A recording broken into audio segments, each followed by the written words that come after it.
entre Zemmour et Le Pen.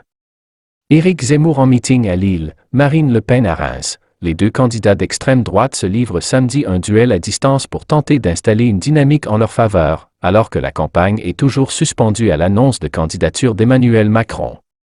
Promis juré, le timing, quasiment simultané, des deux rassemblements n'a pas été fait exprès, plaide-t-on dans les deux camps, qui ciblent à cette occasion deux ennemis différents, Emmanuel Macron pour Marine Le Pen et Valérie Pécresse pour Éric Zemmour.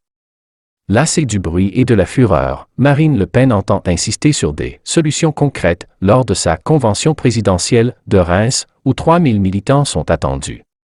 Malgré le départ de 3 eurodéputés et quelques conseillers régionaux chez Éric Zemmour, le temps est à l'efficacité et la sérénité, affirme la candidate du Rassemblement national, en deuxième position dans les sondages derrière Emmanuel Macron et juste devant Valérie Pécresse.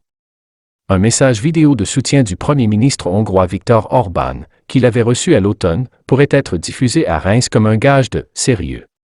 Quant à Éric Zemmour, il est derrière, il n'est pas qualifié, on ne va pas faire de surenchère, jure son camp qui cherche davantage à réveiller le duel de 2017 face à Emmanuel Macron.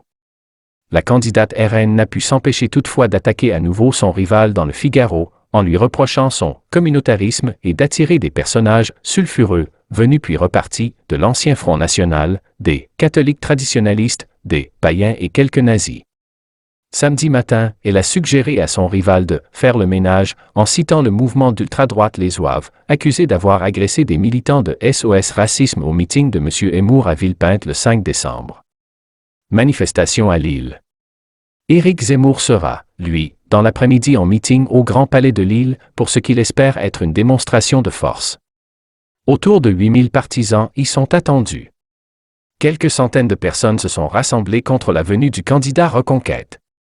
En fin de matinée dans le centre de la ville nordiste, dont la maire PS de la ville Martine Aubry. Nous sommes là pour dire fermement mais pacifiquement non au racisme, a déclaré le président de SOS Racisme, Dominique Sopo, à l'origine de cette initiative. Une autre manifestation est prévue en début d'après-midi, avec 800 Antifa, dont 200 Ultras, selon une source policière. Pour prévenir tout risque de débordement et d'affrontement, entre 250 et 300 membres des forces de l'ordre seront mobilisés en renfort, un dispositif conséquent mais pas non plus d'ampleur exceptionnelle, indique une autre source policière à l'AFP. M. Zemmour, qui assure ne pas être en guerre contre Marine Le Pen, devrait centrer son intervention sur le pouvoir d'achat. Il entend aussi cibler Valérie Pécresse, dont la dynamique enclenchée en décembre après le congrès LR s'est effilochée en janvier. C'est la plus fragile, parmi les prétendants au second tour, justifie le camp de M. Zemmour qui multiplie sur les réseaux sociaux les attaques contre la présidente de l'Île-de-France. Mais pour Damien Abad, patron des députés LR, M. Zemmour et Mme Le Pen sont les deux meilleures assurances vie à la réélection d'Emmanuel Macron. Il a prévenu sur CNews Europe se tenté par des votes de colère à l'extrême droite qu'il risque de faire réélire le président sortant. À gauche, Anne Hidalgo, dont la difficile campagne est remise en cause par des cadres du PS, réunit en fin de matinée un comité de soutien national présidé par l'ancien Premier ministre Bernard Cazeneuve.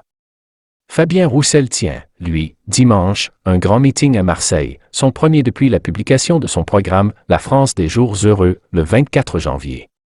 En attendant, la campagne reste toujours suspendue à l'annonce de candidature d'Emmanuel Macron, qui expliquait encore il y a quelques jours avoir l'obsession que la phase aiguë de l'épidémie et le pic de la crise géopolitique actuelle soient derrière nous avant de se lancer officiellement.